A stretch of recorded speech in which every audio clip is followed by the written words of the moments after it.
लोग एक सिचुएशन से इस बात को स्टार्ट करते हैं समझना, ओके, कि टीन एज ब्रेन कैसे अलग होता है। तो इसके लिए थोड़ी सी फिजिक्स की नॉलेज चाहिए सिचुएशन को समझने के लिए। हम लोग जब ग्राउंड पे ऐसे खड़े रहते हैं, बेड पे लेटे रहते हैं, तो हम पे वो जो सरफेस होता है हमें नॉर्मल फोर्स लगा रहा होता है। यूजुअली वो नॉर्मल फोर्स हमारे वेट के इक्वल होता है, okay.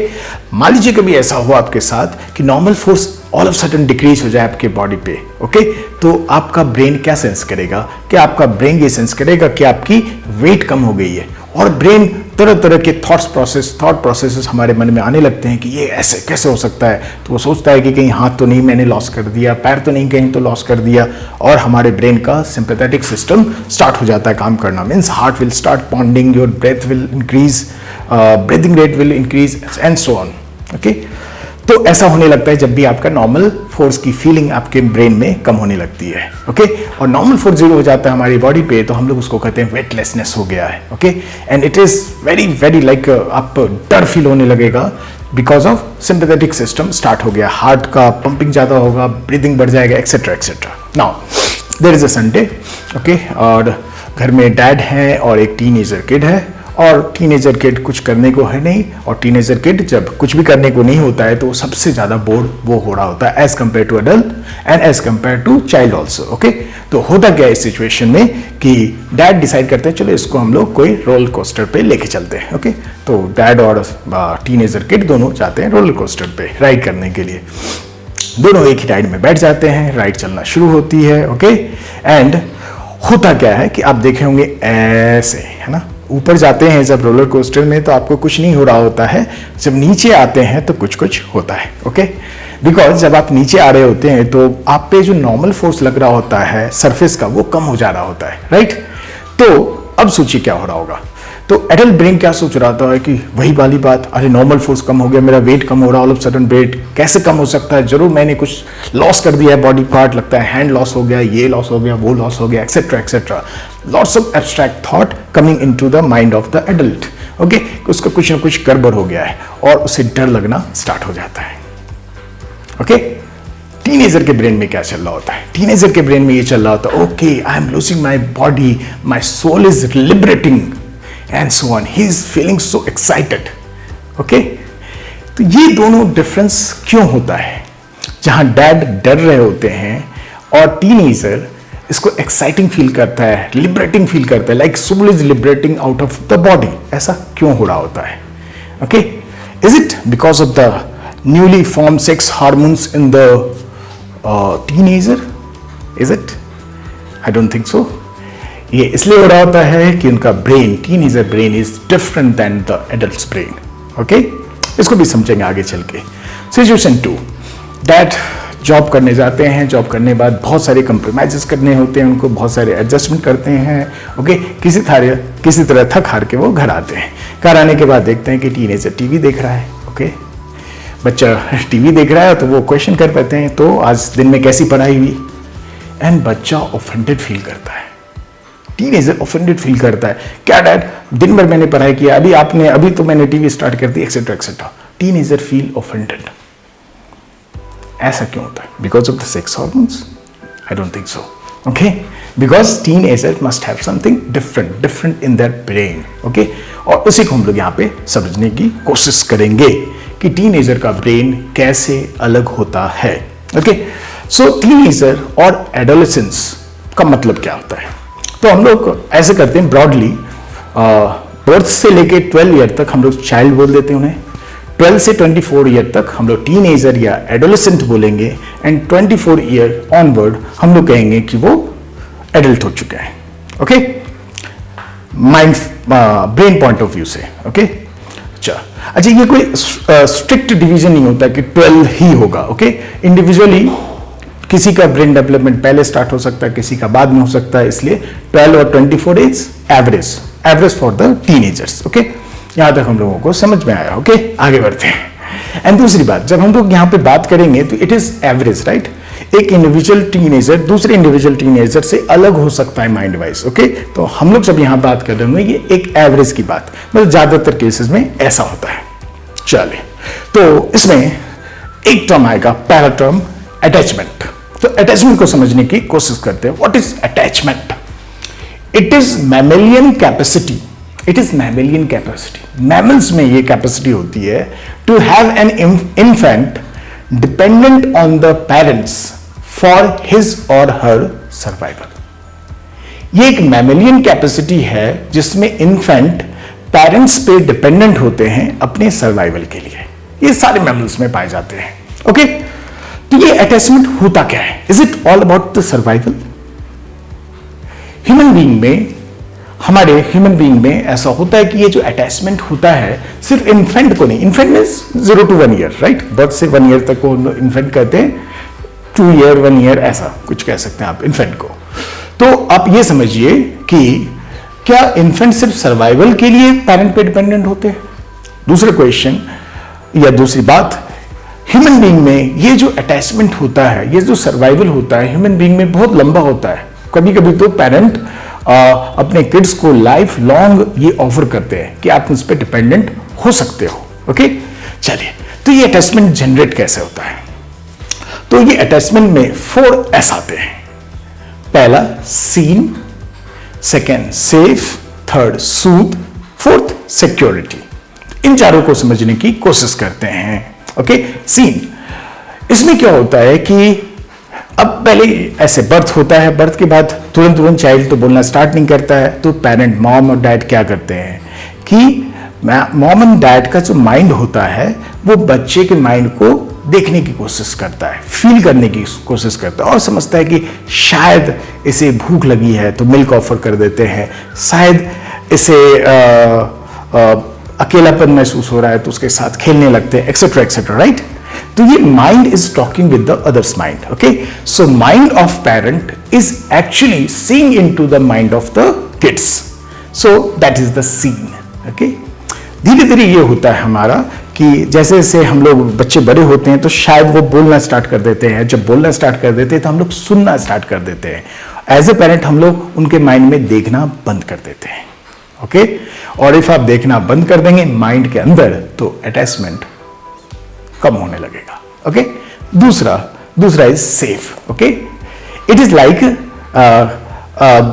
Kid is being protected from harm by others. Okay, जब भी जो बच्चे होते हैं उन्हें दूसरे से हार्म होता है तो वो प्रोटेक्टेड फील करते हैं। ओके, और ये प्रोटेक्शन की फीलिंग कौन देते हैं? पेरेंट्स देते हैं बच्चे को। ओके, जितना ज्यादा प्रोटेक्शन की फीलिंग होगी उतना ज्यादा वो आपसे अटैच्ड होते हैं। Okay, third is soothe. Obvious soothing, you calm the mind of your kids, right?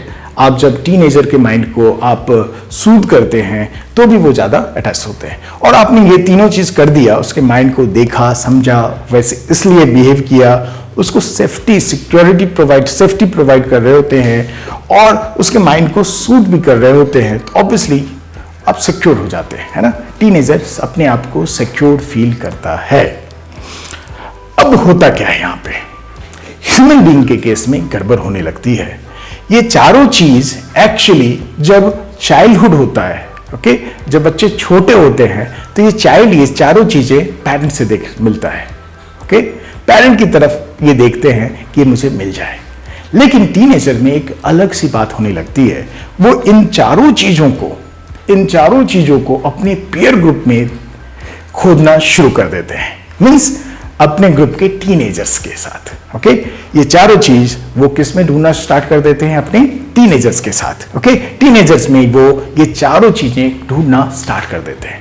आप कहोगे ये टीनेजर में ऐसा हो रहा है। Yes, it is evolution. जब हम लोग सोसाइटी डेवलप नहीं हुई तो मैमल्स में जो एडोलेसेंट पीरियड होता है, ये क्या होता है? It is a transition from the childhood to adulthood. Okay, जहां एडल्टहुड में वो सेल्फ डिपेंडेंट होते हैं। सपोज एक एडोलेसेंट एनिमल जंगल में अकेला घूमना स्टार्ट कर देगा, is he protected? No, it is life and death for him. Okay, वो मर सकता है। ये जो इवोल्यूशन है, ये जो जीन है, हमें अभी तक रहता है। ओके, तो हम लोगों को ये समझिए, हम लोगों को या टीनेजर को, ओके, उनको ग्रुप में रहना अंदर से इवोल्यूशनरी नीड है, ये जेनेटिक नीड है। वो हमेशा टीनेजर के साथ एसोसिएट करने की कोशिश करते हैं। मींस टीनेजर में हो रहा क्या होता है, चाइल्डहुड में क्या हो रहा है? चाइल्ड हमेशा पेरेंट की तरफ रहते हैं, अपने चारों चीजों को वो पेरेंट में ही देखते रहते हैं। टीनेजर ये चारों चीजों को अपने ग्रुप में देखने लगते हैं। Is it good? Obviously it is good. Why? Because जितना ज्यादा आप अपने ग्रुप में जाते हैं तो वहां पे सोशल कंडक्ट डेवलप हो रहा है, आप सोसाइटी के पार्ट होना शुरू होते हैं। ओके, जब भी आप जॉब इंटरव्यू में जाते होंगे या जाएंगे तो वहां पे आप देखते हैं कि वो हमेशा सोशल कंडक्ट को देखते हैं, आप कैसे दूसरे लोगों के साथ एसोसिएट हो सकते हैं। It is skill. ओके, और ये सोशल स्किल डेवलपमेंट का काम यहाँ पे होता है जब एक टीनेजर अपने ग्रुप वाले टीनेजर के साथ मिलना पसंद करता है। क्या ये बैड है? किसी भी चीज का एक गुड और बैड पार्ट होता है। यस, टीनेजर इसमें वो सब कुछ करने के लिए तैयार होता है, वो सब कुछ इवन रिस्क लेने के तैयार होता है अपने ग्रुप का पार्ट होने के लिए। अपने ग्रुप का पार्ट होने के लिए वो टीनेजर कोई भी किसी भी हद तक की रिस्क लेने के लिए तैयार हो जाता है। Isn't it bad? Yes, it is bad also. Okay, so यहाँ पे एक अच्छी बात है कि वहां पे सोशल स्किल देख रहे होते हैं, सीख रहे होते हैं, और दूसरी गड़बड़ वाली बात ये होने लगती है कि वो रिस्क भी ले सकते हैं। ओके, और ग्रुप का पार्ट होने के लिए वो that it is like a feeling the right kind of stuff to belong to the peer group. Okay, feels like life and death of them. Okay, life and death to them. Okay, means इसका मतलब क्या है कि right kind of shoes, right kind of clothes, right kind of mobile, ये सारी चीजें वो demand करने लगते हैं ताकि वो उस अपनी पीयर ग्रुप का पार्ट हो सके। Okay, and it is literally life and death for them. Okay, तो इसका मतलब क्या है? पेरेंट को ये सारी चीजें हमेशा दे देनी चाहिए? I don't suggest that. I just suggest that कि आपको ये समझना चाहिए, पेरेंट को ये समझना चाहिए कि उनकी फीलिंग ये मन में चल रही है। ओके, कि वो ऐसा सोच रहे हैं, वो इंपल्सिव हो रहे हैं इस चीजों को, वो समझ लेना आपको। उसके साथ आप पेरेंटिंग तो सबको पता रहती है कि वो मॉडुलेट कर लेते हैं, जितना देना हो दे देते हैं, जितना नहीं देना होता नहीं देते। लेकिन आपको समझना चाहिए कि उसके अंदर की नीड ऐसी आ रही है। ओके, आई होप अटैचमेंट हम लोगों को समझ में आ गया।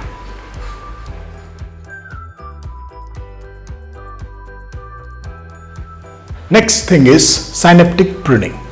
अब साइनेप्टिक प्रूनिंग को समझने के लिए साइनेप्स बहुत सारी चीजें बैकग्राउंड की जरूरत होगी, वो आपको एक्सप्लेन कर देता हूं। ये मैं बहुत ही simplistic, overly simplistic diagram of neuron बनाया हूं। ये जैसे न्यूरॉन 1 लिख दिया, यहां से यहां तक देखिए न्यूरॉन 1 है, ये स्पेस है।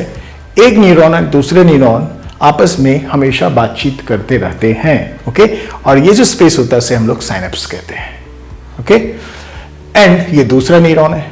होता क्या है, सपोज कोई चीज आप देखते हैं। ओके, देखने के बाद क्या होता है, हमारा रेटिना में ऑप्टिक न्यूरॉन्स, नर्व्स के जो न्यूरॉन्स होते हैं वो एक्टिवेटेड हो जाते हैं, फिर वो सर्टेन पाथ में चलते हैं। ये न्यूरॉन 1 हुआ सपोज। ओके, अब ये अपनी इंफॉर्मेशन इसको देगा। ओके, जिस केमिकल के थ्रू ये अपनी इंफॉर्मेशन इसे देता है उस केमिकल को हम लोग कहते हैं न्यूरोट्रांसमीटर, और ये न्यूरोट्रांसमीटर यहाँ पे बने हुए रिसेप्टर से अटैच हो जाता है और ये इंफॉर्मेशन आगे बढ़ने लगता है। Okay, so something happened in the world, outside the world, okay, an impulse is created, और एक न्यूरॉन से दूसरे न्यूरॉन, दूसरे न्यूरॉन से तीसरे न्यूरॉन, ये इंफॉर्मेशन पास होता चला जाता है। ओके, सो इंफॉर्मेशन के लिए साइनेप्स की जरूरत होती है जहां पे एक न्यूरॉन दूसरे न्यूरॉन से बात करता है। ओके, सो अब आप ऐसे समझिए कि कोई एक चीज होती है पहली बार तो वो सर्टेन न्यूरॉन्स के कॉम्बिनेशन से गुजरता है, एक्जैक्टली सेम चीज दोबारा होगी तो वो फिर सर्टेन उसी पाथ से होके गुजरेगा, वही चीज तीसरी बार होगी फिर से उसी पाथ से होके गुजरेगा। इससे होता क्या है कि ये जो साइनेप्स होता है, ये जो साइनेप्स हैं, इसकी एफिशिएंसी बढ़ती है, ये जल्दी और ज्यादा निकलना स्टार्ट हो जाता है। न्यूरोट्रांसमीटर ये एफिशिएंटली इस रिसेप्टर से अटैच होना स्टार्ट कर देता है। ओके, तो जितनी बार ये इंपल्स इस रास्ते से क्रॉस होगा ये साइनेप्स स्ट्रांग होने लगते हैं, और इसके लिए एक टेक्निकल टर्म यूज करते हैं हम लोग, long term potentiation. Okay, what is memory? आपको एक टर्म बोलना है मेमोरी को साइंटिफिकली, तो आप क्या बोलोगे? It is long term potentiation. Okay, और ये साइनेप्स जो होते हैं इसमें प्लास्टिसिटी होती है, मीन्स ये चेंज हो सकते हैं। मीन्स आपने बार बार इसको रिपीट करते जा रहे हो, ये साइनेप्स स्ट्रांग होना शुरू हो जाता है। Okay, so it is like synapse is not rigid, it is plastic, it can change, it can evolve. और ये जो मेमोरी वाला सेंटर हमारे ब्रेन में होता है उसे कहते हैं हम लोग hippocampus. Okay, hippocampus is the site of memory, आप सिंपलिस्टिकली ऐसे याद कर सकते हैं। Okay, now so is it revision is to do with the memory, isn't it, right? बार बार आप एक चीज को करते जाते हैं और आपके साइनेप्स स्ट्रांग होने लगते हैं, आपकी मेमोरी अच्छी होने लगती है। ओके, आप वो याद होने लगता है। ओके, मेमोरी ही नहीं, आप स्किल्स भी लर्न करते हैं। ओके, बार बार वही काम करेंगे, बार बार ये इम्पल्स चलता रहेगा, सेम ही पाथ से चलता रहेगा और आपके सिनेप्स स्ट्रांग होने लगेंगे और आप उसको लर्न कर सकते हैं efficiently. Okay, so revision is important for learning and memory. दूसरी बात, अब मैं रिवीजन मेमोरी स्टार्ट कर दिया तो मैं इसे क्लोजर देता हूं। मेमोरी में हंगर, जब भी आप हंग्री फील कीजिए तो कभी भी किसी चीज को याद करने की कोशिश नहीं कीजिए, आपकी मेमोरी थोड़ी वीक बनेगी। तो पहला काम, जब भी हंग्री हो जाए तो पहले खा लो, फिर याद करने की कोशिश करो या कोई नई चीज सीखने की कोशिश करो। स्ट्रेस, आपको मैंने जस्ट बोला था hippocampus. Hippocampus is the site of memory and that is the site where stress is judged. Okay, एक हार्मोन होता है ग्लूकोकॉर्टिकॉइड एंड ग्लूकोकॉर्टिकॉइड को मेजरमेंट करने का वहां पे कुछ तो होता है। ओके, इसका मतलब जब स्ट्रेस होगा तो हिप्पोकैम्पस हो सकता है एक्टिवेटेड हो तो आपकी मेमोरी अच्छी बनेगी, लेकिन ज्यादा स्ट्रेस आपकी मेमोरी को खराब करने लगता है। ओके, थोड़ा सा स्ट्रेस, ये तो आप लोग एक्सपीरियंस भी करते होंगे कि नेक्स्ट डे मान लो टेस्ट है और एग्जामिनेशन है और रात में स्ट्रेस ज्यादा होता है लेकिन वो याद होने लगता है, राइट। लेकिन आप बार बार स्ट्रेस लेंगे तो वो मेमोरी फिर वीक होने लगती है। Okay, now sleep, yes, sleep is very very important for memory. जब आप सोते हैं तो वो आपकी मेमोरी कंसोलिडेट होती है, ये साइनेप्स और स्ट्रांग होते हैं, तो adequate sleep is very very important. मैं बार बार इस स्लीप पे आता रहूंगा। नेक्स्ट इज, इफ मेमोरी, कोई चीज जो होती है इफ वो किसी रिवार्ड से जुड़ी हुई हो, मीन्स आपको प्लेजर मिला हो, कहीं से रिवार्ड मिल गया हो, तो वो आपको अच्छा याद रहता है। या वही चीज इफ पनिशमेंट से भी जुड़ी हो तो भी वो अच्छा याद होता है। ओके, वो अच्छा मेमोराइज होता है। तो एज एडल्ट्स हम लोगों को हमेशा रिवार्ड देकर उसे याद करवाना चाहिए rather than punishment. Okay, old पुराने ज़माने में ऐसा होता था, पनिशमेंट बहुत मिलती थी, याद हो जाता था और हम लोग टीचर को अभी भी याद करते कि देखो मारा था लेकिन याद रह गया। ओके, रिवार्ड भी देते तो भी याद हो जाता। ओके, सो दोनों चीज़ें होती हैं। नाउ ये तो हो गई सिनेप्स की बात। अब हम लोग मेन टॉपिक पाते हैं, सिनेप्टिक प्रूनिंग। ये जो प्रूनिंग है, ये जो टर्म प्रूनिंग है वो सेम है जो हम लोग गार्डन में करते हैं। गार्डन में प्रूनिंग होती है, वहां पे क्या होता है, हम लोग जो हमारे जो वीक ब्रांचेस होते हैं उसको हम लोग कट कर देते हैं सो दैट कि हमारे जो स्ट्रॉन्गर ब्रांचेस हों वो सफिशिएंटली ग्रो करे, राइट, दैट इज प्रूनिंग। तो टीन एज एक ऐसा टाइम होता है जहां पे साइनेप्टिक प्रूनिंग होती है। Okay, use it or lose it, ये वो टाइम होता है कि वो सारे स्किल जिसको आप यूज करेंगे उसके जो सिनेप्स होंगे वो स्ट्रांग हो जाएंगे। ओके, और जिसको यूज नहीं करेंगे वो सिनेप्स खत्म हो जाएंगे। Okay, it is like use it or lose it, this is the time of that. Okay, तो सिनेप्टिक प्रूनिंग हो रही होती है। यहां पे आप जो चीज स्किल सीख रहे होंगे या पहले से सीखे होंगे, अच्छे से सीखे होंगे, वो स्ट्रांग होने लगेगा। ओके, और जिसको आप यूज नहीं कर रहे होते हैं वो वीक होने लगता है या खत्म होने लगता है। ये क्या, इसकी क्या जरूरत क्या है? मीन्स आप देखो एडोलेसेंट में आप स्पेशलाइजेशन की तरफ बढ़ने लगते हो, आप एक पर्टिकुलर डायरेक्शन में बढ़ने लगते हो और उस डायरेक्शन में जो चाहिए वो सब स्ट्रांग होने लगता है, राइट, और जो चीज नहीं चाहिए वो वीक होने लगता है। लाइक चाइल्डहुड में हम लोग स्पॉन्ज होता है, हमारा ब्रेन स्पॉन्ज होता है, सब कुछ अंदर आ सकता है, राइट, और वो सब कुछ आ जाता है, उसमें बहुत सारी चीजों को हम लोग डिसाइड करते हैं रखना है, बहुत सारी चीजों को डिसाइड करते नहीं रखना है, तो जिसको रखना है वो बनने लगता है। अब साइनेप्टिक प्रूनिंग का सबसे इंपॉर्टेंट पार्ट ब्रेन में क्या होता होगा? It is the best part for learning. Yes, ये सबसे अच्छा पीरियड होता है लर्निंग का, childhood and adolescent both, it is the best part of learning. लेकिन यहां पे हम लोग सपोज गुड एक्टिविटी में पार्टिसिपेट नहीं करें तो क्या ये साइनेप्टिक प्रूनिंग हमारे लिए बैड है? यस, ये साइनेप्टिक प्रूनिंग हमारे लिए बहुत अच्छी है। हम लोग लाइफ स्किल में ये सारा टाइम लगा दें, एकेडमिक्स में टाइम लगाएं चमके तो अच्छा लर्निंग आएगा। हम लोग स्पोर्ट्स में टाइम लगाएं तो वो स्पोर्ट्स को और स्किलफुली हम लोग सीख पाएंगे। म्यूजिक में टाइम लगाना चाहिए, वहां पे सीख सकते हैं। लाइफ स्टाइल चीज़ों में हमें अपना टाइम स्पेंड करना चाहिए ताकि हमारी अंडरस्टैंडिंग और लर्निंग जबरदस्त अच्छी हो जाती है। लेकिन अगर आप गलत काम में ये सब चीज़ों में लगा देंगे अपनी मेमोरी को तो वो मेमोरी का पार्ट हो जाएगा। या आप जैसे आजकल हम लोग मोबाइल पे गेम खेलते रहते हैं, मान लो टीनेजर सुबह से शाम तक गेम खेल रहा है, सुबह से शाम तक गेम खेल रहा है, इसका मतलब गेम वाला जो पार्ट होगा वो सिनेप्स वो स्ट्रांग होने लगेगा, बट बाकी सारी चीजें वो सभी खत्म होने लगेंगे। That is why as a teacher और एज अ एडल्ट्स और parents we discourage to play that much of game on the mobile. Okay, हम लोग कहते हैं मोबाइल पे उतना ज़्यादा गेम बिल्कुल मत खेलो। क्यों नहीं खेल रहे होते हैं? किसी किसी को ये साइंस पता होती है, किसी किसी को साइंस नहीं पता होती, लेकिन सब लोग समझ सकते हैं मोटा मोटा कि ये गड़बड़ हो रहा होगा। ओके, सो हम लोग ऐसा कहते हैं कि भाई अच्छे अच्छे चीज़ों में आप अपना टाइम लगाइए। Okay, mobile game, okay, video game etcetera, उसमें टाइम ज़्यादा वेस्ट मत कीजिए। Okay, because this is the best time for learning.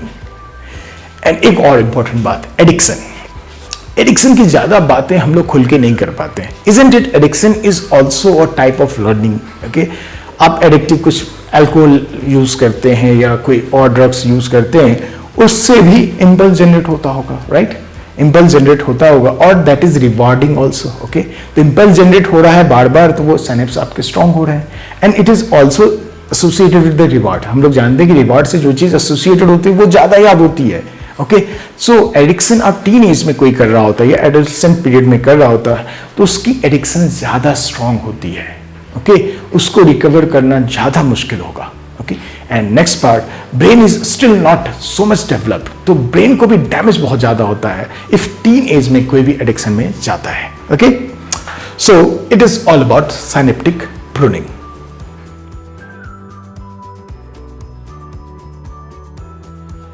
Let's understand myelination. ये माइलिनेशन होता क्या है? एक्चुअली वो जो बोरिंग सा न्यूरॉन था, उसका एक एक्सॉन होता है, उसके ऊपर एक बोरिंग सा फैटी शीट लग जाता है। ओके, उसको हम लोग कहते हैं माइलिनेशन। उसमें माइलिन आ गया न्यूरॉन में तो माइलिनेशन होगा। सिंपल सी बात, माइलिनेशन होने से क्या होता है, इंपल्स फास्ट रेट में एक्सॉन से या न्यूरॉन से पास हो पाते हैं। मीन्स इंपल्स फटाफट, ये इंफॉर्मेशन जल्दी जल्दी पास होता है, तो हम लोग कहते हैं कि वो न्यूरॉन माइलिनेट हो गया है।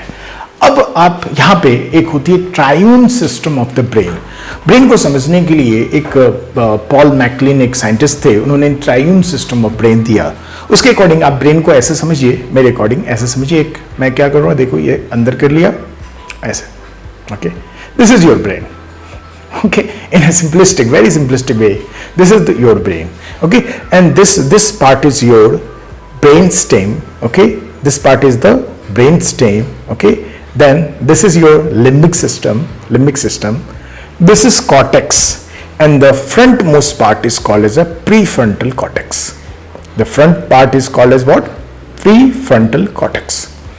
अब ये जो माइलिनेशन प्रोसेस होती है वो स्टार्ट कहां से होती है? पीछे से। okay? पीछे से आगे की तरफ, यानी सबसे लास्ट में माइलिनेशन किसका होने वाला है? प्रीफ्रंटल कॉर्टेक्स का होने वाला है। मींस सबसे लास्ट में मैच्योरिटी प्रीफ्रंटल कॉर्टेक्स की होने वाली है। ब्रेन स्टेम फटाफट, ओके, लिम्बिक सिस्टम फटाफट, बट प्रीफ्रंटल कॉर्टेक्स की माइलिनेशन सबसे एंड में होने वाली है। Okay, so let's understand what is the function of prefrontal cortex. It is the executive state, like it is the CEO of your brain, okay, prefrontal cortex. It is involved in impulse control. What is impulsive? We say na teenagers are very impulsive. What is meaning of impulsive? Impulsive होने का मतलब क्या है? Action without thought. Why they are more impulsive? Because their prefrontal cortex is still not fully myelinated, okay, so they are so much impulsive because they don't have impulse control. Okay, risk assessment, teenagers don't do the risk assessment. Okay, वो इसलिए risk assessment कर ही नहीं सकते किसी भी चीज में, तो वो ज्यादा रिस्क लेते हैं किसी भी चीज में। ओके, लाइक वो उनके हाथ में बाइक थमा दो, वो चला रहे हैं, तेज चला रहे हैं, उनका दिमाग चल रहा है, ओके नहीं वो आराम से पास हो जाएंगे, और स्पीड तेज होती जाती है और वो आराम से समझते हो जाएगा। एंड वहाँ पे वो क्या नहीं कर रहे होते हैं, वो रिस्क असेसमेंट नहीं कर रहे होते हैं। But adult do the risk assessment. Next is emotional regulation. Adults have the regulation on their emotion, okay, but teenagers have not that much of emotional regulation. Long-term planning, okay, understanding the other's perspective, okay, it is the function of the cortex, okay, understanding the other's perspective, okay, and teenagers को इतना ज़्यादा ये develop नहीं हो पाता है, okay. In fact आप dad आते हैं, ओके, घर में आते हैं और वो न्यूट्रल सा फेस देते हैं और teenagers feel offended. Okay, dad के मन में क्या, मैं तो न्यूट्रल दिया, एक्सप्रेशन दिया, but teenagers are offended, both are true. Okay, तो यहाँ पे पेरेंट को क्या समझना चाहिए? ये समझना चाहिए हाँ ये टीनेजर है, ये ऐसे ही इस चीज को लेता है, ओके, ये ऐसे ही मेरी पर्सपेक्टिव को समझ नहीं सकता, मेरे फेस रीडिंग को नहीं समझ सकता है, ये इनका ऐसा नॉर्मल सा बिहेवियर है, ओके, ये इनके साथ होता है ऐसा। नेक्स्ट, तो ये प्रीफ्रंटल कॉर्टेक्स तो सबसे एंड में डेवलप हो रहा होता है, ओके। नेक्स्ट पार्ट, अब ये समझो, ये तो लास्ट वाला पार्ट हो गया जो सबसे एंड में होगा। ब्रेन स्टेम पहले हो जाता है। ब्रेन स्टेम वो सारा बोर्डिंग काम करता है जिससे आप सरवाइव करते हो। आपका हार्ट रेट को रेगुलेट करता है, ब्रीदिंग को रेगुलेट करता है, ब्लड ग्लूकोज को रेगुलेट करता है, etcetera etcetera. Everything is regulated by the brain stem which is survival state. It makes you survive. और ये तो रेप्टिलियन ब्रेन कहते हैं, ट्राइनम सिस्टम ब्रेन में इसको तो रेप्टिलियन ब्रेन कहा गया। रेप्टाइल्स में भी है, ये सब काम सर्वाइवल के लिए कर पाता है। Now the limbic area. Limbic area is all about your emotion, your memory, your behavior. Okay, limbic area is all about what? Emotion, memory, behavior. Okay, इसमें से कुछ पार्ट के मैं काम बता देता हूं। जैसे amygdala, it is related with the fear and aggression. But the same area is related with fear and aggression both. Means if किसी कोई ज्यादा fearful फील करता है तो वो aggressive भी हो सकता है। So true, right? Because both feelings are regulated with the same center. Hippocampus, memory. I told you it is all about the memory. Okay, and so on. There are so many areas are there. Now, next is the ventral tegmental area. Okay, ventral tegmental area. Okay, this is associated with the something called as a reward pathway. Okay, in our brain there is something called as a reward pathways there. Okay, and reward pathways is regulated with the dopamine release by the ventral tegmental area. Dopamine release. Dopamine is chemical. Okay, which activates your reward pathway. Teenager में क्या होता है?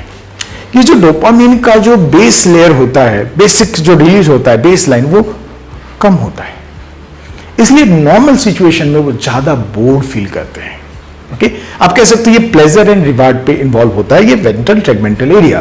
तो teenager में वो जो dopamine होता है वो नॉर्मल से कम होता है। नॉर्मल मींस एडल्ट से कम होता है। नॉर्मल, तो नॉर्मल सिचुएशन में वो ज्यादा बोर्ड फील करते हैं।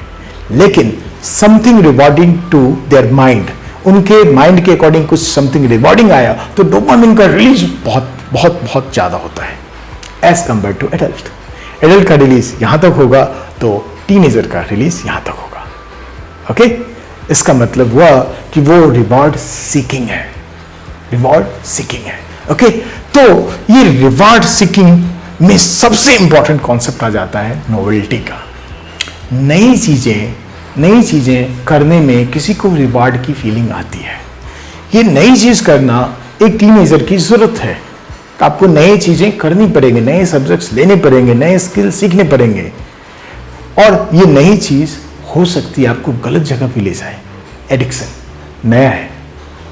Okay, so novelty gives you the feeling of the reward, but novelty से जो आपको रिवॉर्ड की फीलिंग हो सकता है that will be risky for you. Okay, I hope ये पार्ट आपको समझ में आ गया। सो बीइंग एडल्ट, ओके, हम लोगों को एक ऐसा माहौल बनाना चाहिए जिसमें गुड रिवॉर्ड्स की तरफ टीनेजर फोकस करे। जैसे problem solving, academics, exercise releases the endorphins in our mind, that is also giving you the reward, good feeling. Having good food, involved in the sports, exercise, yoga, meditation, these 4 things are very very important for your depression, very very important for your depression, right? Okay, it is directly related to make you feel good. Okay, so this is the ventral tegmental area reward pathway. Next is, अच्छा, आप bad reward में भी जा सकते हो। Bunking your lectures, involving in your addiction, smoking etcetera, वो भी reward feeling देते हैं, वो भी एक्टिवेट करते हैं रिवार्ड साइकिल को। उसको रोकना है। ओके, उसको रोकना है। Next is hyper rational thinking. What you mean by hyper rational thinking? Okay, मैंने ऐसे कहा कि ये जो टीनेजर्स होते हैं ये इंपल्सिव होते हैं। Why? Because their impulse control is directed by the prefrontal cortex, और उनका prefrontal cortex अभी तक माइग्रेटेड नहीं हुआ। इसका मतलब ये नहीं कि वो प्लानिंग नहीं करते, वो प्लानिंग करते हैं। हाइपर रेशनल थिंकिंग करते हैं, बहुत ज्यादा प्लान कर देते हैं, सिर्फ उसमें एक चीज मिस होता है, रिस्क असेसमेंट। वो रिस्क को असेस कम करते हैं, मीन्स जितना भी रिस्क मान लो इतना है, वो इतना है तो कहीं इतना ही रिस्क है, इतना ही इसमें गड़बड़ है। ओके, जैसे ये बहुत ही कॉमन होता है, फर्स्ट ईयर कॉलेज में बच्चे जाते हैं बीटेक एमबीबीएस में, वहाँ पे उनकी एज इतनी नहीं होती कि वो अल्कोहल लें। अल्कोहल तो कभी भी आपको रिस्क करता है, आपके ब्रेन को नेगेटिवली अफेक्ट करता है, राइट। बट वहाँ पे वो अल्कोहल सीख करते हैं कि नहीं मुझे करना है, पूरी प्लानिंग करते हैं। कॉलेज में बैंड है, वो अल्कोहल किसी तरह लेके आते हैं, पकड़े जाते हैं, रस्टिकेट हो जाते हैं। ओके, बट उन्होंने प्लान बहुत जबरदस्त किया होता है, बट वो रिस्क को थोड़ा कम करके सोचते हैं। Okay, understood? The myelination prefrontal cortex is myelinated at the end and that is the bad thing for our teenagers. Okay, so being adult करना क्या चाहिए? Use your prefrontal cortex in front of teenagers as much as possible, involve them into the risk assessment thing. Okay, कुछ ऐसी चीजें जैसे हम लोग discuss करेंगे, अल्कोहल में क्या क्या रिस्क हो सकता है टीनेजर के साथ, टीनेजर काउंट करके बताएंगे हाँ ये हो सकता है, तो आप क्या कर रहे हो, उनका प्रीफ्रंटल कॉर्टेक्स को एक्टिवेट कर रहे हो, उसकी माइलिनेशन प्रोसेस फास्ट हो सकती है, right. And this is very good, so always use your prefrontal cortex being adult in front of the teenagers. Okay, sure.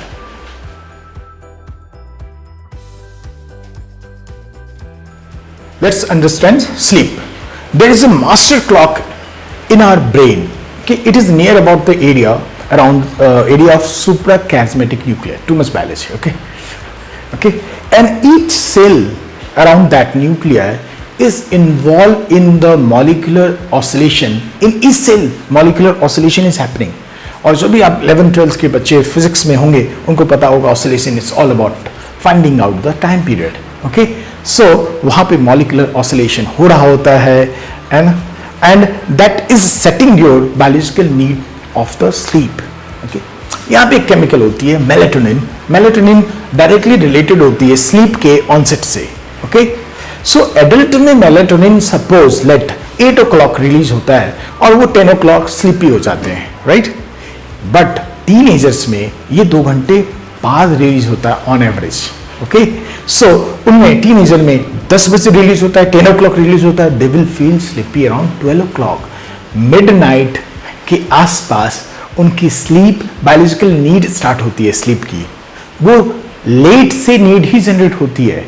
Okay, जब आपके घर में कोई टीनेजर लेट से सो रहा होता है, it is biological. Okay, it is biological, but teenagers एक गड़बड़ करते हैं, रात में लेट ऑनसेट होता है बट वो मोबाइल लेके बैठ जाते हैं और मोबाइल से निकलती है लाइट, और लाइट आपको हमेशा जगाता है, तो आपकी स्लीप ऑनसेट को और डिले और डिले और डिले करता चला जाता है। ओके, सो लेकिन अब मान लो एक नॉर्मल एडोलेसेंट है या टीनेजर है जो टाइम पे सो रहा है, 12 बजे नींद आ रही है, 12 बजे सो जा रहा है। ओके, और उसे तो 7-8 आवर्स सोना पड़ेगा माइंड को रिलैक्स करने के लिए। ओके, माइंड के अंदर स्लीप का बहुत सारा फंक्शन होता है, मैं डिस्कस करूंगा वो सारा। Sleep means as in this is not like a wastage of time, sleep is involve in so many functions. Okay, so sleep को आप ऐसे मत लीजिए, उनकी एक बायोलॉजिकल नीड है जो कि जो सारा काम स्लीप के ड्यूरेशन में हो सकता है वो उन्हें 7-8 आवर्स सोएंगे। लेकिन होता क्या, 12 बजे सोया, सुबह में 8 बजे जगना पड़ेगा, 8 बजे जगना पड़ेगा, 7 o'clock, but there is still a social clock is ticking. Early morning classes. Okay, what is happening with these teenagers that early morning classes is depriving them from proper sleep. Okay, ऐसा कहा जाता है कि हम लोगों को classes को थोड़ा लेट से स्टार्ट करनी चाहिए, it is biological. Okay, let's see कब ऐसा होता है। ओके, तो ये तो समझ में आ गया। और स्लीप का फंक्शन समझते, इफ यानी मेरी स्लीप एडिक्वेट नहीं रही तो क्या क्या गड़बड़ हो सकता है, और इफ एडिक्वेट रही तो क्या क्या हो सकता है। चलिए, role of sleep. First is memory consolidation. Yes, memory में मैंने अभी तुरंत डिस्कस किया था, it is involve with the memory consolidation. Good sleep, good memory. Okay, information processing. Okay, all the information which has come into the mind, it is related with each other and you are getting some new idea from there, right? So information processing is also occurring inside during your sleep, right? Toxin clearance. Yes, toxin clearance. Mind do this mind में, ये जो brain में सबसे ज़्यादा toxin clearance जो होता है, brain के टिश्यूज जो होते हैं या सेल्स होते हैं वो भी टॉक्सिन क्रिएट करते हैं, राइट, उनको भी बाहर जाना है। तो ब्रेन जब एक्टिव होता है तो उतना ज़्यादा, जब अवेक होता है तो उतना ज़्यादा टॉक्सिन का क्लियरेंस नहीं होता है। जब आप स्लीप करते हैं तो आपके जो सेरेब्रो स्पाइनल फ्लूइड का फ्लो होता है वो बढ़ जाता है और टॉक्सिन अच्छी खासी क्लियर होती है। अब एक अल्जाइमर डिजीज सुना होगा जिसमें beta amyloid, that is a toxin, okay, which is deposited in the brain, वो वहीं बनता है और वहीं पे डिपॉजिट होने लगता है। लेकिन एक अच्छा स्लीप कोई लेगा तो वो वाला केमिकल अच्छे से बाहर निकल जाएगा और देखा जाता है कि अल्जाइमर डिजीज में अच्छा स्लीप आपको थोड़ा फायदा करता है। Okay, toxin is getting cleared from mind during the sleep. Tissue repair, yes, जो हमारे बॉडी को सपोज कोई इंजरी हो जाती है, ओके, तो उसकी रिपेयर की जरूरत होती है। डे टू डे लाइफ में हमारी इंजरी हो रही होती है, वी नीड टिश्यू रिपेयर। और टिश्यू रिपेयर सबसे ज्यादा किसके थ्रू होता है? Growth hormone, okay. और ये प्रूवन साइंस है कि ग्रोथ हार्मोन का release first half of sleep में होता है।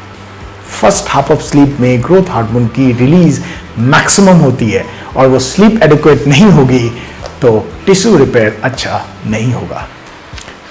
Decreases depression, yes, sleep is directly related with the decrease in depression, okay? कोई ज़्यादा डिप्रेस है, अच्छा खासा सो रहा है, उसका माइंड रिलैक्स होता है, ओके? आप जानते होंगे कि स्लीप के समय ये जो स्ट्रेस हार्मोन होता है वो डिक्रीज हो जाता है, ओके? मेलाटोनिन इंक्रीज होता है, स्ट्रेस हार्मोन डिक्रीज होता है। At the end of the sleep you will see that stress hormone will be higher and that will make you ready for the next day, okay? So it involve in the decrease in depression. Simple. Boost immunity, yes, sleep के समय हमारी immunity boost होती है। आप जानते होंगे there are two types of nervous system, parasympathetic and sympathetic nervous system. Parasympathetic nervous system is all about making you relax, sleep, do lazy work, okay? And sympathetic system is involved in the stress, like some predator is, snake is going behind you and you are running away, तो सारा stress hormone release हो रहा होता है, आपको बचाता है, like sympathetic system. And parasympathetic system मतलब रिलैक्स आराम से, ओके? और जब आराम से रहेंगे तभी आपको लगता है ना WBC ब्लड में कब बन रहा होगा? जब आराम से रहेंगे, ओके? कोई शेर आपके पीछे दौड़ रहा है तब WBC बनेगा क्या? नहीं, पहले शेर से बच लेंगे, okay? You need to relax your mind to boost your immunity. और इसलिए आप देखते होंगे जब वायरल डिजीज हो जाते हैं किसी को तो डॉक्टर कहते हैं रिलैक्स, रेस्ट प्रॉपरली। क्यों? जब रेस्ट प्रॉपर करेंगे तो आपकी इम्यूनिटी बूस्ट होती है। Remember this. Decrease stress, obviously ये तो बताने वाली बात नहीं है, हाँ, स्लीप से स्ट्रेस डिक्रीज होता है, okay? Make you ready for next day, yes, मैंने कहा था आपको जब आप स्लीप साइकिल में हार्मोनल चेंजेस को देखेंगे स्लीप के ड्यूरेशन में, तो स्लीप के एंड में जब आप अवेक हो रहे थे मॉर्निंग में कंप्लीट स्लीप के बाद, तो आप देखेंगे उस समय आपका कॉर्टिसोल हाईएस्ट रहता है और cortisol will make you complete your day, okay? Day में, दिन में बहुत सारे स्ट्रेस आते हैं, उससे उसको ठीक करने में या उसको अच्छे से चलाने में वो स्ट्रेस हार्मोन काम में आता है, okay? So these all are the function of the sleep. So teenager को एक अच्छी स्लीप लेनी बहुत जरूरी है। और वन मोर थिंग, मैं रिवाइज कर रहा हूँ, फिर से बातें को रिपीट कर रहा हूँ कि उनमें थोड़ा सा लेट ऑन से स्लीप होता है बिकॉज ऑफ मेलाटोनिन और this is natural. But what is not good कि रात में सोने के वक्त मोबाइल पे गेम खेलने से आपकी स्लीप की जो ड्यूरेशन, स्लीप का ऑनसेट और डिले हो जाएगा और आपका स्लीप डिप्राइवेशन और ज़्यादा हो जाएगा because of in the morning there is a social clock is ticking, right? Now, some small point, one small point over here, like teenagers are not still efficient in face reading and understanding others' perspective, okay? So neutral face of the parent can be perceived as he is like frustrated with me, he is angry with me, like this, okay? And teenagers may behave like impulsiveness, okay? You know the teenagers are impulsive, okay? There is no control of impulsiveness through the prefrontal cortex, okay? So neutral face may be teenagers may be hostile to your neutral face, okay? But ये जो impulse आता है वो 1-2 minute में चला जाता है, तो just wait, don't react, don't act like a teenager, okay? Use your prefrontal cortex. Being adult, हम लोगों को क्या करना चाहिए? prefrontal cortex को use करना चाहिए, उनका impulse थोड़े समय में चला जाता है, they will act normal, okay? And one more thing, they can't understand your perspective. So your concern, parents concerned may be perceived as parents anger. आप बच्चों के लिए कंसर्न है, बच्चे इसको ले सकते हैं कि बच्चे आप बच्चे से एंग्री हैं. Okay, your worry, parents worry, parents obviously वो वरीड होते हैं अपने टीनेजर्स के लिए या चिल्ड्रन के लिए भी. Okay, may be perceived as disappointment. You are worried, है ना, parent is worried, but teenager आपकी इस वरीनेस को डिसअपॉइंटमेंट ले सकते हैं. वो फील करेंगे कि मेरे पेरेंट मुझसे डिसअपॉइंटेड है, because they are not efficient in face reading and understanding others perspective. So जब भी आप कंसर्न रहिए तो आप समझिए इस बात को कि हो सकता है टीनेजर इसको कुछ अलग ढंग से ले रहा है. तो convey your message properly. Okay, whenever you are worried for the teenagers, तो आप उसको अच्छे से एक्सप्लेन कीजिए. You are not disappointed, you are just worried. Okay, you are not angry with them, you are just concerned. Okay, I hope ये आपको समझ में आ गया होगा.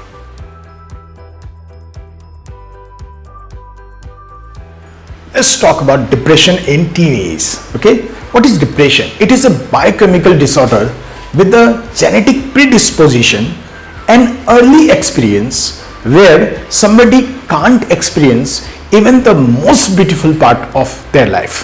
Okay, so what I told you, biochemical disorder, some neurotransmitter is here and there, norepinephrine, serotonin, dopamine, etc., with a genetic component. Okay, so suppose my father has the depression, I will be more predisposed for the depression, right? And early experience. Okay, most important part, most of the depression, okay, coming in the adulthood has the early experience in the teenage and childhood. Okay, depression की experience teenage और childhood में important होते हैं. Early experience where somebody cannot experience even the most beautiful part of life. Okay, so is it depression real? And what is depression? Like suppose I am a teenager, okay, my test didn't go well, I prepared well but test अच्छा नहीं गया, marks कम आए, okay, I was full low, okay, 1 or 2 days and again test is coming, I started preparing for that, I am feeling good, okay, and what I used, I was depressed for 3-4 days. Am I talking about that depression? Okay, suppose being a teenager, I had crush with some girl, I have relationship with some girl, okay, उसने ना कह दिया, okay, I am feeling low, and it goes for a week or 2 weeks, I am coming out of it, okay, I am normal, okay. Am I talking to that type of depression? No. Something really bad happened to you, or something maybe in the thought process also, okay, you go down and remain there for a very long time. Okay, I am talking about that type of depression which is called as a high grade depression. Okay, so is it real? Yes, it is real. It is as real as teenage diabetes. Okay, teenage diabetes is reality. Okay, like that teenage depression is also reality, and it doesn't go from oh come on pull it together, we have also been with the bad phases, okay, have some sweets, have some movie and you will recover from it. It doesn't happen with the high grade depression. Okay, so अब बहुत technicality में ना जाके हम लोग direct इसके symptoms पे आ जाते हैं. आप कैसे पता चलेगा कि मुझे डिप्रेशन है? तो first thing is anhedonia. What do you mean by anhedonia? Hedonism is the term used for the pleasure, feeling of the pleasure. Okay, what is anhedonia? It is inability to feel pleasure. Okay, and it's related with the dopamine. Okay, so pleasure feel नहीं करना. Can you imagine? Human ऐसी species है, हम लोग तो किसी खाने में pleasure feel कर लेते हैं, and the person is not feeling pleasure in the most pleasurable thing. Can you imagine the condition of the depressed person? Second is the grief. Third is the guilt. Yes, guilt is there, grief is there, you are grieving for something or somebody. Self-injury, and it is related, है ना? Somebody is self-injuring themselves, might be depressed. Psychomotor retardation. What is psychomotor retardation? Psychomotor retardation means like you don't have energy to do something, you don't have energy to even think.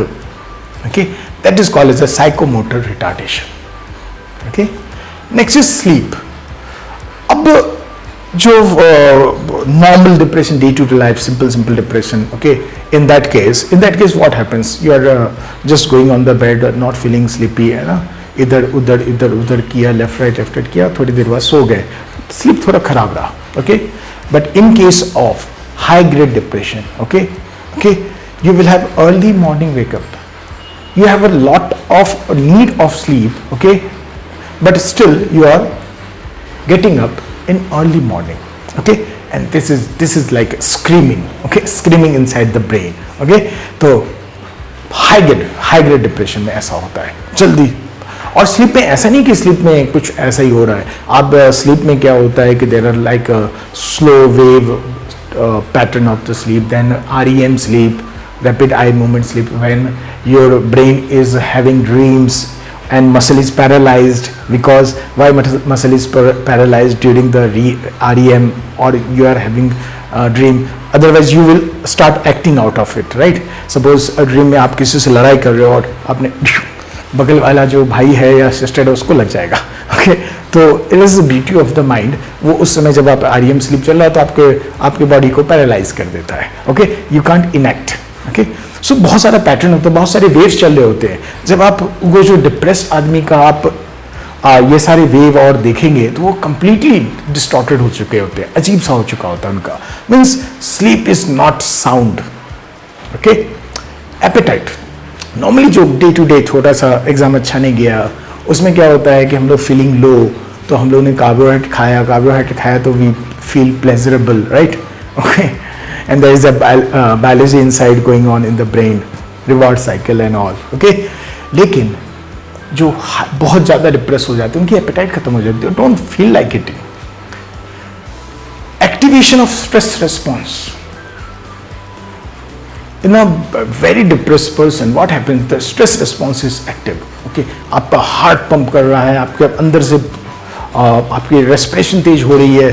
Can you imagine to psychomotor retardation where you can't feel like doing anything, you can't feel like thinking anything, okay. Over here there is a stress response, and combination of these two, like, oh, it is real scream. So this is all about the symptoms of depression. So what you need to do whenever you feel all these symptoms are coming in the kids, or being a teenager, you see कि something is going on, go to your medical stuff, okay. Doctor से आप consult कीजिए, okay. That is the best thing. And there is something like a doctor, there is a medicine, there is like a cognitive behavioral therapy is there, like someone will talk with you and they are expert in that, okay. Then again, yoga, meditation is very useful, exercise very is useful, and good diet, okay. I hope depression should be is real, I want to tell you, okay. हम लोग इससे ऐसा नहीं है कि depression आया और अच्छा खाना खाया और ठीक हो गया and all, that doesn't happen. I hope depression में मैंने एम्फेसिस दे दिया है.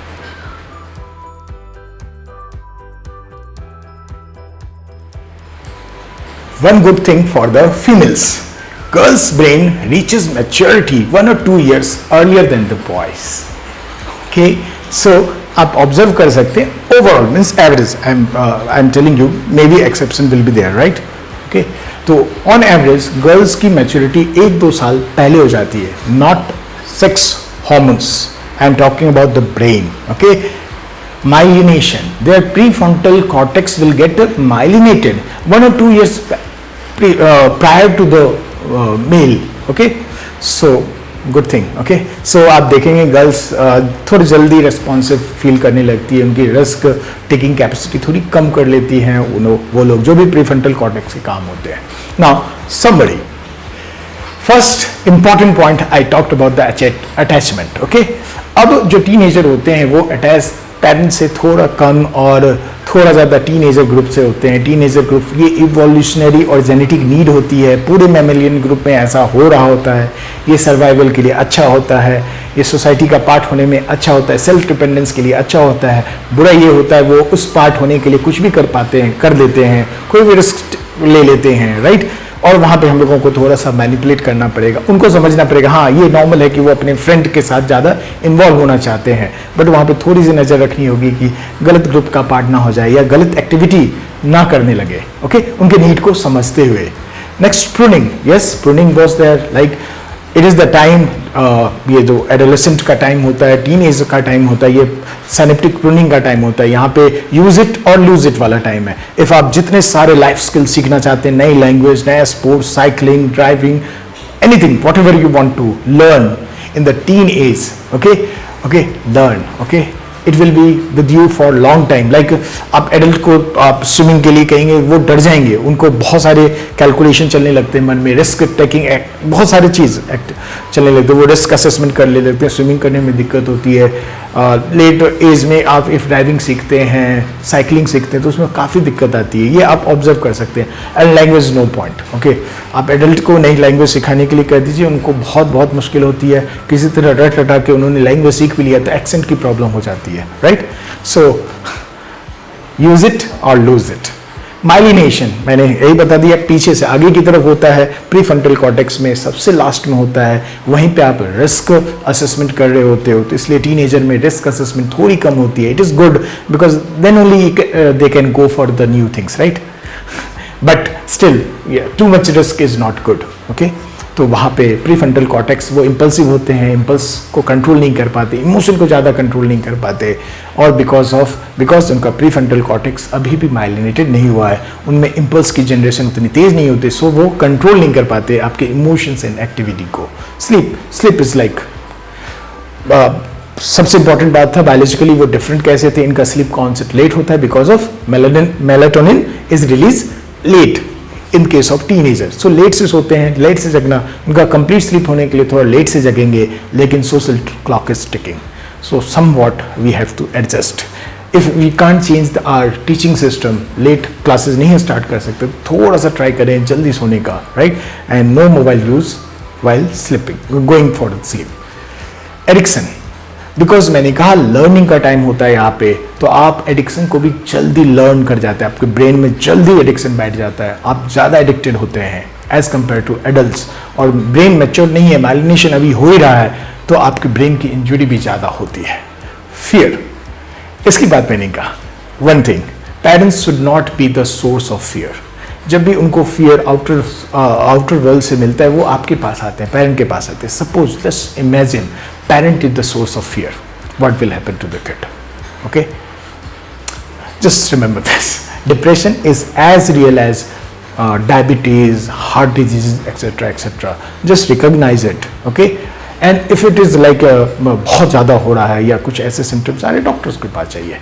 आई होप टीनेजर के बारे में मैंने थोड़े बातें आपको बता दी, और आपको कोई भी इफ़ डाउट है या कुछ और आप कमेंट करना चाहते हैं, प्लीज़ कमेंट के थ्रू कीजिए। आप मेल कर सकते हैं मुझे मेल आईडी पे, अपने कंसर्न या आपको कोई भी चीज़ शेयर करनी है, मेल कीजिए, कमेंट कीजिए, पसंद आए तो लाइक कीजिए, और अपने फ्रेंड्स और अपने कलीग के साथ, उसके रिलेटिव्स के साथ शेयर कीजिए, ताकि ये वीडियो बहुत सारे लोगों के पास पहुंच पाए। Thank you.